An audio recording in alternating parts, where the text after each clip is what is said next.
Hi, CRPS warriors and other fellow viewers. Thank you for showing up to my channel. Living Beyond CRPS is a place where I just want to show up, be relatable, and give you guys some of my own knowledge into what CRPS is, how do I handle it, and come off with some resources for you guys. I want to show some meditations on this channel. I'm also reading from one of the books that I received, but I'm also planning on getting more books about chronic pain and things and reading to you guys as I finish them. I'm not a great reader, so it's kind of slow on that part, but as I find things, I want to share them with you guys because I'm a research junkie, and so why make you guys sit here and read through tons and tons of information if I can help break it down for you. But I do want to put a disclaimer on here that I am not a doctor, I am not a physician, I am not a therapist or anything like that. I'm here to be a resource for somebody to be relatable to, somebody you can reach out if you need assistance with anything. Because let's face it, CRPS is a terrible, terrible disease, and as of now, there is still no cure. But I'm happy to say that more doctors are learning about it, and as we continue to build up this channel to share our experiences with others, I'm hoping that more and more doctors will see this and realize that it's not just all in our heads.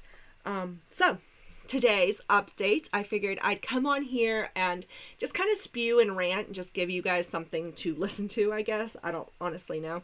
I apologize. I keep looking down. My leg, I'm experiencing a flare-up, but I decided to sit down and record these messages anyways. And even though it's sensitive to touch, I find that pressure helps in certain places. So the shocking sensation is moved around a little bit more. So if you see me looking down or wondering, what the heck am I doing? Yeah, I'm just trying to massage my leg a bit because it's really, really starting to cramp. I know you guys can probably relate to that. So anyways, let's move on from that. That's one update. So I had to leave my job again, and this time it only lasted 2 months. Now, I'm actually pretty proud of myself because I usually quit these jobs after working there for a bit with the sense of major guilt. Like major, I let everybody down. Oh my God, what am I going to do? And how am I going to, survive this sense of guilt, this dread of letting everyone down? But I actually left it with a feeling of this was actually meant to be. And I know that sounds terrible, but like after dreading going to work every single day and wondering what's going to happen to my leg, how can I support my team if something does happen? And just all of it, I decided that it was best for everybody if I just cut ties. And as somebody who considers herself very independent and loves making money, especially in this economy where having a one income family or one income in this family is just not going to make it, it's scary. It definitely has its up and downs. And I do have my moments of, oh my Jesus, what am I doing? I really should just start working again, but then I remembered I can't. So what I did for myself is apply for my SSD again. Now, when I say again like that, I'm saying I applied back in 2010 and almost like every other year after that. And pardon me, with no avail. Like I keep getting denied because, I keep getting denied because one, my income, or two, I'm too young to have a condition that's crippling. I can find a job somewhere. 3, because there's other jobs available, like at-home jobs where you're on the phone all the time, or I can sit somewhere at a desk. I can stand somewhere if I need to. And they just don't understand. Like the doctors there just do not understand that CRPS is a condition that's very, oh my God, what's the word I'm thinking of? Unpredictable. There you go. I like that word. Unpredictable. Unreliable as well. And because of all of that, I don't know how reliable I can be to an employee or to somebody that I'm telling them that, hey, I'm willing to do this for you, but I may or may not be able to show up every day like you expect. And I did have my own business I started it in 2019, and honestly, it's like I quit, but I'm still doing it in a way because I'm not going to turn down people if they come to me. But I gave up on the fact that I'm able to work reliably with people, because towards the end, when my pain got so bad, I was letting people down again. And I'm here to face that. Like, on this channel, I tell you guys, I'm going to show up here, here, here, and here, right? But what I do in the back of all of this is tell myself, I'm going to record videos on this day. And I'm going to record a lot of videos, and then I'm going to schedule them out. And what happens is, when I don't show up that day to record videos because of my leg, I get a little bit of, oh no, I forgot, or, oh, stupid pain, I'm not going to be able to do it. And then I feel slightly guilty. But I'm coming on here telling you guys that this channel means a lot to me, and I do plan on recording as often as I can and putting them up here on this channel. However, I also understand, like, you also have to understand that between my ADHD, the chronic pain, the chronic fog, and the lack of sleep, my schedule is not really my own, and I've learned to accept it.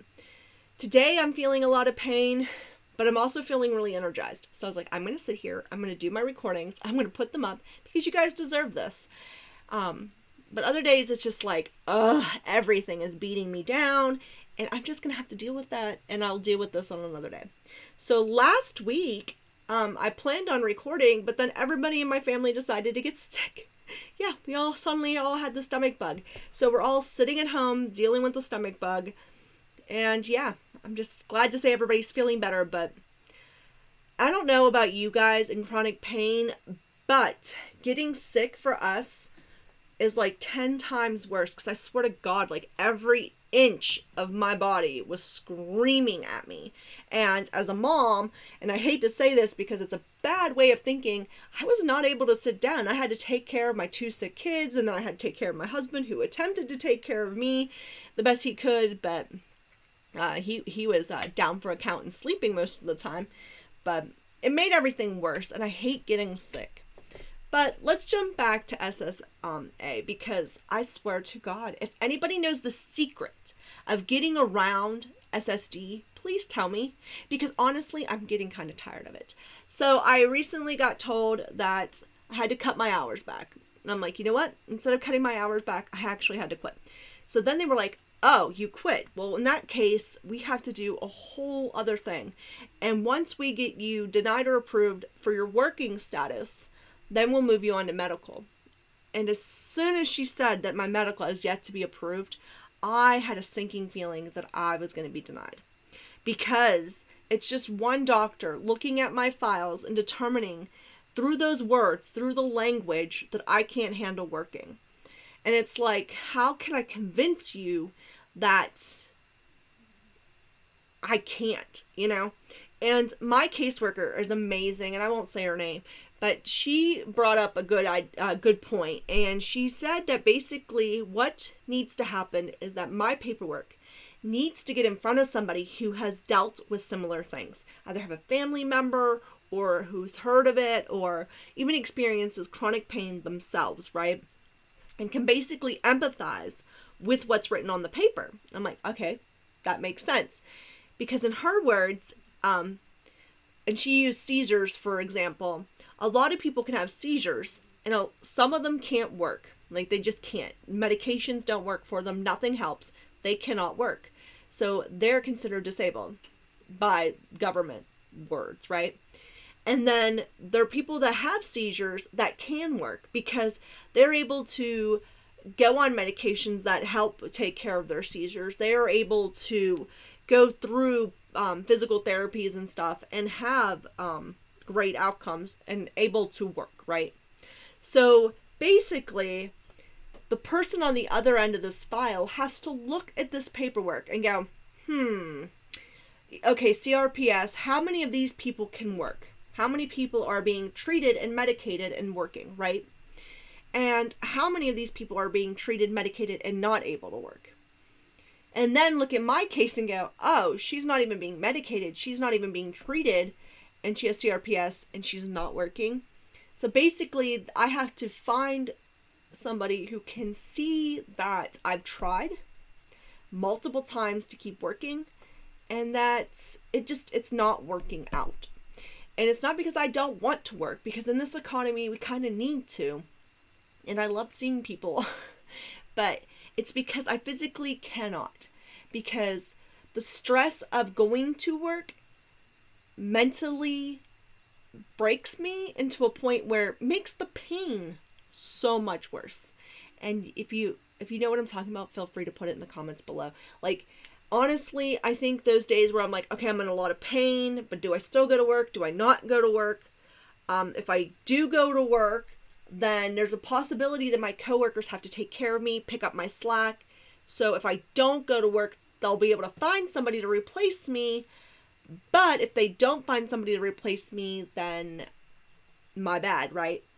And what took me out of that spiral of work is to realize that, and this is going to sound terrible, that it's not my problem. Sorry, I had to laugh. But it's not my problem. My problem is taking care of myself, right? We have these jobs to work and make money. That's it. And to make friends, But if we can't make it due to physical reasons, mental reasons, whatever, then it's our duty to take care of ourselves.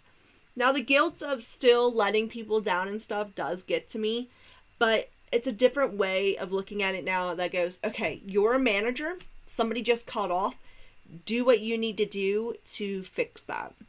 And I know it's terrible because a lot of people are just like, okay, I'm a manager, but now I have to cover these shifts.